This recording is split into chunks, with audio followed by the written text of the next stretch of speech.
Get out of this room right now." Those words still echo in my mind. My mother-in-law stood there, face twisted with rage, finger pointing at the door. She thought she had me cornered. She thought I'd cry, apologize, and run. But what I said next, it changed everything forever. Before we dive in, if you love real-life drama, where people finally stand up for themselves, hit that like button right now, and subscribe, because you won't believe where this story goes. Trust me, you'll want to hear every single word. Let me take you back to where this all began. 3 years ago, I met Devin at a community center volunteering event. I was painting murals with kids, and he was helping set up the outdoor stage for a concert. Our eyes met across that crowded space, and I swear, it felt like something out of a movie. He had this warm smile that just lit up his whole face, and when he walked over to introduce himself, I knew my life was about to change. Devin was everything I'd been looking for: kind, funny, protective, in the best way possible. He made me feel seen, you know? We'd stay up until 3 in the morning, talking about everything and nothing. 6 months later, he proposed on the same spot where we first met. And I said yes without a single hesitation. I thought I'd found my forever, and in many ways, I had.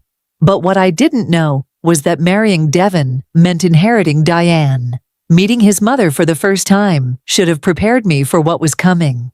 We went to her house for Sunday dinner, and from the moment I walked through that door, I felt her eyes scanning me up and down, like I was a piece of fruit she was checking for bruises. "So you're the one," she said, and it wasn't warm. It was like she was confirming something she'd already decided about me. Throughout dinner, she made these comments. Little things. "Oh, you wear your hair natural. How brave." Or, "Devin's father always preferred a woman who could cook traditional meals. Can you cook, dear?" Devin would squeeze my hand under the table, trying to reassure me, but I could see the tension in his jaw. The wedding planning was a nightmare. Diane had opinions about everything. My dress was too modern. My choice of venue was not appropriate for a proper wedding. And don't even get me started on how she reacted when I said I wanted to include some of my family's traditions. But I bit my tongue. I smiled. I compromised on things that mattered to me because I loved Devin. And I wanted to start our marriage on the right foot. On our wedding day, Diane gave a toast that had everyone smiling. But I heard every single backhanded compliment hidden in those sweet words. "I'm so happy Devin found someone different. Someone who will certainly keep life interesting." But I pushed through. We got married. And for a little while, things were beautiful. We were building our life together. Devin worked in construction management, and I'm a graphic designer working from home. We saved every penny we could because we had this dream of buying our own house. Not an apartment, not a rental, but a real home that was ours. And after a year of marriage, we found it. A gorgeous 3-bedroom house with hardwood floors, a big backyard, and these beautiful bay windows that let in the morning light. 2 master bedrooms, which was perfect because we could have our private space, and I could turn the second one into my home office. The 3rd bedroom would be for guests. I'll never forget the day we got the keys. Devin picked me up and carried me over the threshold, and we just stood there in our empty living room, holding each other, dreaming about the life we'd build in that space. I set up my office in that 2nd bedroom, and it became my sanctuary. I painted the walls a soft gray, hung up my artwork, got a beautiful desk that faced the window. It was where I created, where I worked with my clients, where I built my career. That room was mine, and I loved every inch of it. Of course, we gave Diane a key. Family, right? That's what Devin said. She might need to drop something off or help out if we're not home. I didn't think much of it at first, but then the visits started. Unannounced visits. I'd be in the middle of a video call with a client and hear the front door open. Diane would walk through, commenting on everything. "You should really paint this wall a different color." Or, "I saw the cutest curtains that would look so much better than these." She'd rearrange things in my kitchen, move my furniture, and when I'd gently mention it to Devin, he'd say, "She's just trying to help, babe. She means well." Then there was Claire.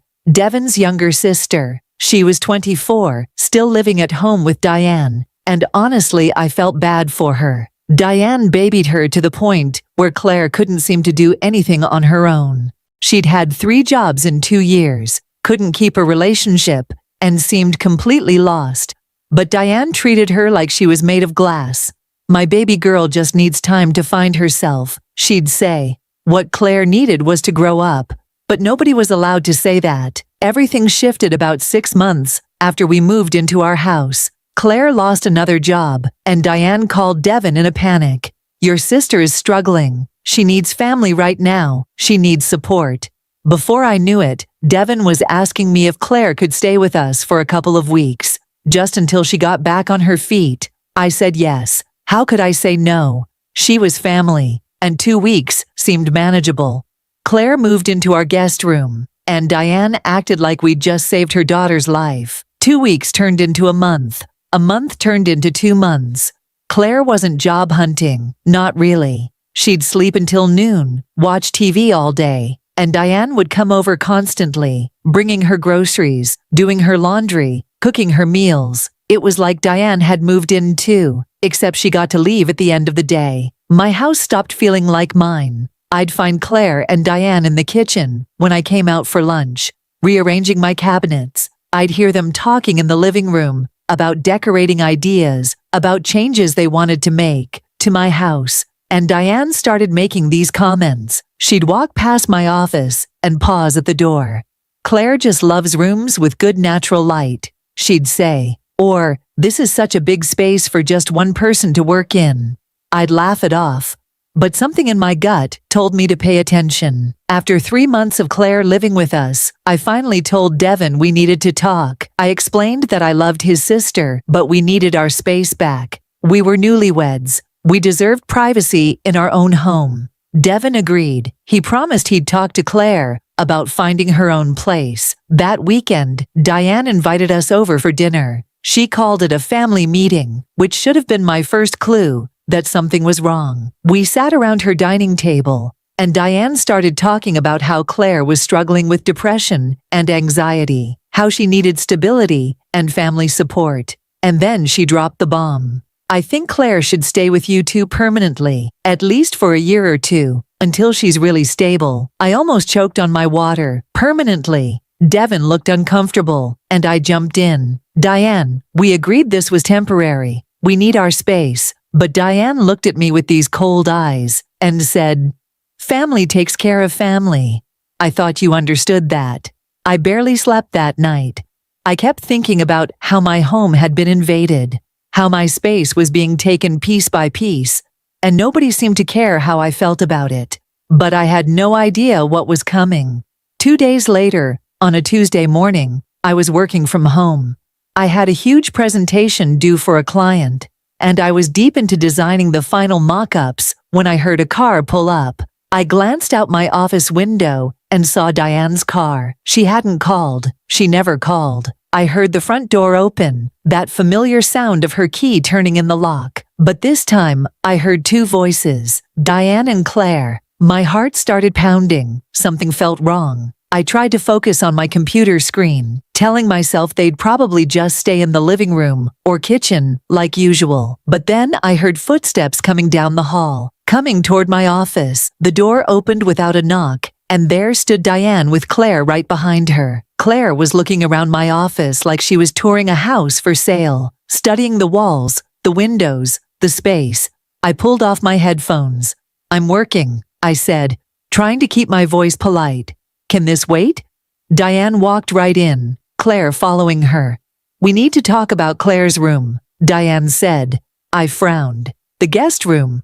What about it?" Diane shook her head, and I swear, I saw something calculated in her eyes. "No, this room. Claire needs this room as her bedroom." For a second, I thought I'd misheard her. I actually laughed. "I'm sorry, what?" Diane continued, like she was discussing something completely reasonable. "Claire needs a permanent space, and this room is much bigger than the guest room. It has better light, more space. You can work from the guest room or the kitchen table. Lots of people work from their kitchen. You'll be fine." I stood up from my chair, and I could feel this heat rising in my chest. Diane, this is my office. This is where I work, where I run my business. She waved her hand dismissively. It's just work. Claire needs this space for her mental health. She needs stability. You're being selfish by taking up this entire room for yourself when she's family, and she needs it more. I looked at Claire, who had tears forming in her eyes on command. I looked back at Diane, and I realized this wasn't a request. She'd already decided. She expected me to just agree, to just give up my space, my sanctuary, in my own house. No, I said firmly. The answer is no. This is my office in my house, and Claire is a guest. Diane's face changed instantly. The mask dropped. Her face turned red, her eyes went cold, and her voice rose to a shout. You are being cruel to family.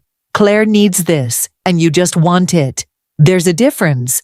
Devin would want you to help his sister. What kind of wife are you? I stood my ground. A wife who's not giving up her workspace. The answer is no, Diane. That's when she exploded.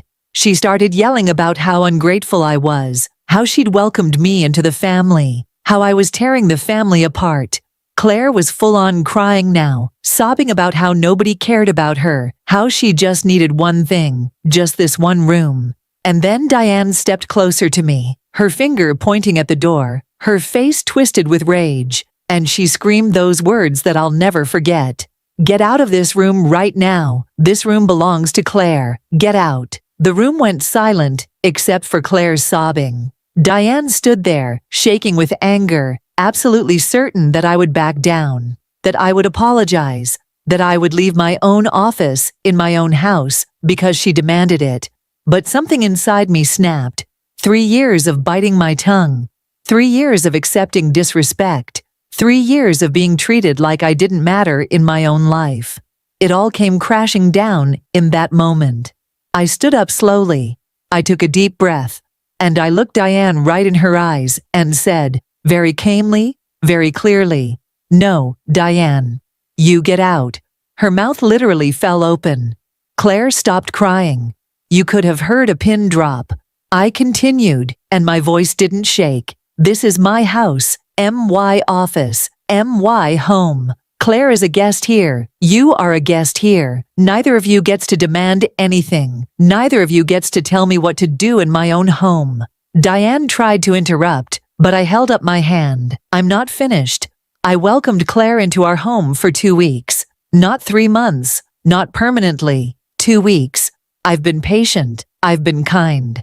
I've bitten my tongue while you've disrespected me, criticized me, and treated my home like it's yours. But you mistake kindness for weakness, and that ends today.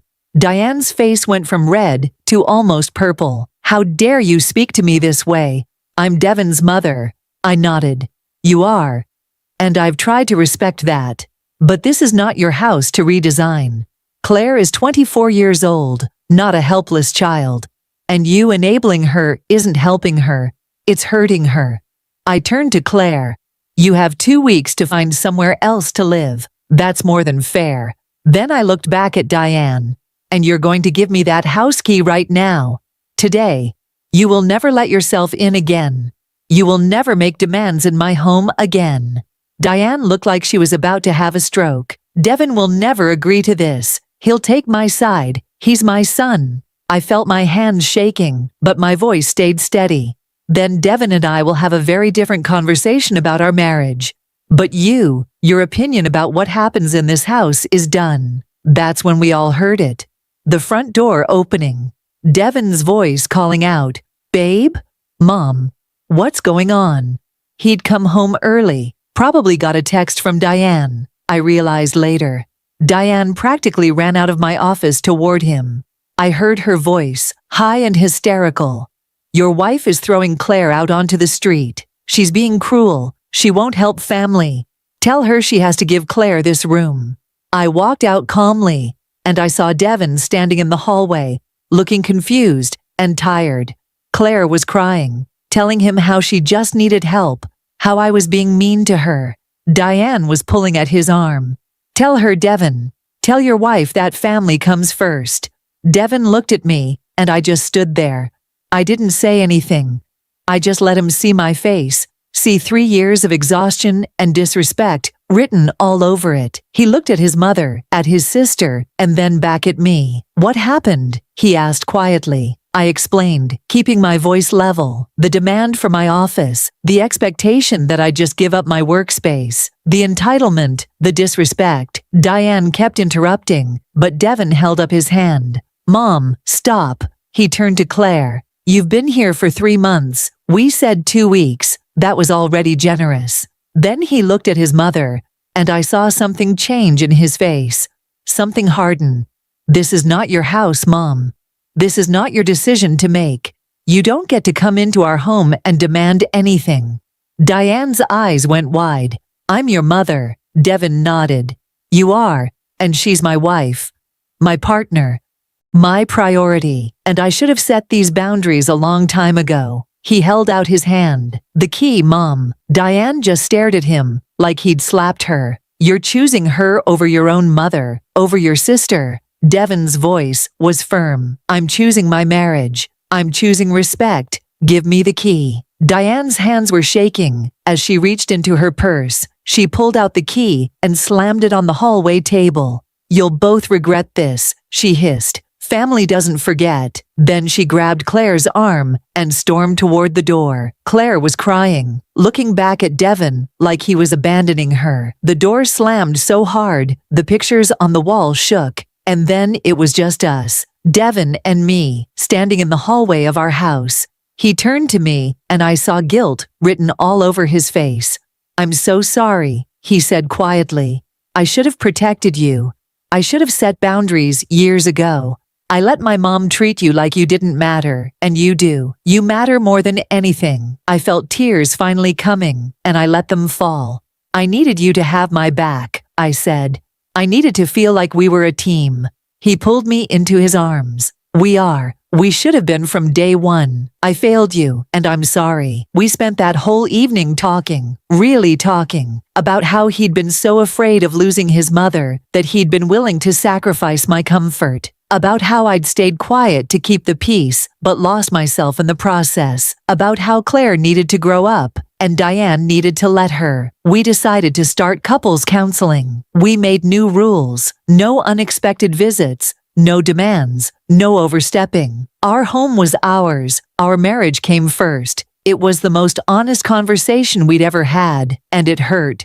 But it also healed something. That was 6 months ago. Claire stayed with Diane for 2 months after that day, sulking and playing victim. But eventually, something shifted. She got a job at a retail store, and she actually kept it. 3 months later, she got her own apartment, a tiny studio, but it was hers. She's been there for 3 months now, and from what Devin says, she's actually doing okay. Growing up, finally, learning to stand on her own feet. Diane barely spoke to us for the first 4 months. Holidays were tense. She'd answer Devin's calls with one-word responses, but slowly, very slowly, she started to thaw. Last month, she actually apologized. It wasn't a great apology, and it came with a lot of excuses, but it was something. Now she visits once a month. She calls first. She doesn't let herself in. She doesn't make demands. Our relationship will probably never be warm, but it's healthier. There are boundaries now, and she knows what happens if she crosses them.